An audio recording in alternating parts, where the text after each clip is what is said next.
AP CM Jagan తీరుపై తీవ్ర స్థాయిలో మండిపడ్డారు సిపిఐ నేత నారాయణ. షర్మిలకు ఏపీసీసీ పదవి ఇస్తారో లేదో తెలియదు కానీ జగన్ కు మాత్రం భయం పట్టుకుందని నారాయణ అన్నారు.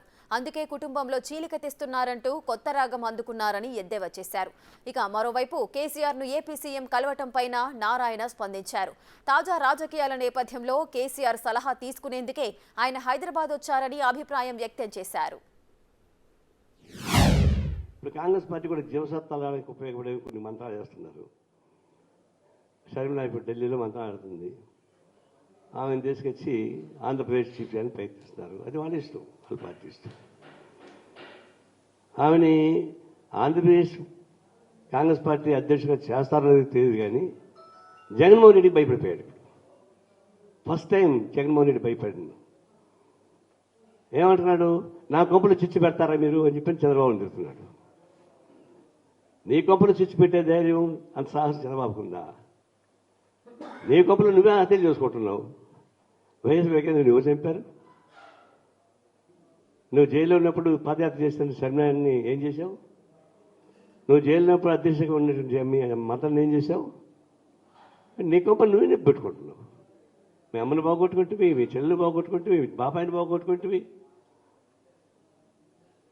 ఇప్పుడు వాళ్ళ చెల్లెని తీసేసి కౌంటర్గా పెడతానని తెలిసిన తర్వాత మనం నా కొంపలు చూసి పెడతావా అని చెప్పేసి అంటున్నాడు. అందుని బట్టి అర్థమైపోయింది ఇక మన పని అయిపోయింది అని జగన్మోహన్ రెడ్డి చెప్పగా చెప్పేశాడు. అయిపోయింది మాట వాస్తవమే. అది ఏ మూలకు పోయినా గతంలో కేసీఆర్ని ఏ ఊరికి పోయినా సరే పోవాలి పోవాలి అని చెప్పేసి అన్నారు. అక్కడ అదే మాట అంటున్నారు, పోవాలని చెప్పేసి. రాజకీయ నాయకులు కలుసుకున్నాక రాజకీయాలు లేకుండా ఉండవు. ఎంత చెప్పినా కూడా రాజకీయ నాయకులు ఇద్దరు కలిసిన తర్వాత రాజకీయాలు లేకుండా ఉండవు. ఇది కూడా రాజకీయాల్లో ఒక భాగమే. ఎందుకంటే నీకు నువ్వు గెలవడానికి నా ప్రయత్నం చేశాను.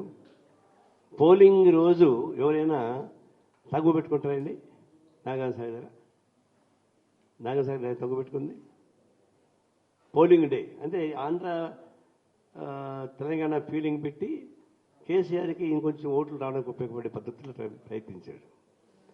కాబట్టి నేను చేశాను, నాకు ఫెయిల్ అయిపోయా, ఇప్పుడు నువ్వు నాకు అది చేయమని అడుగుతాడు. తిరిగి రిటర్న్ గిఫ్ట్ ఇవ్వమని అడుగుతాడు.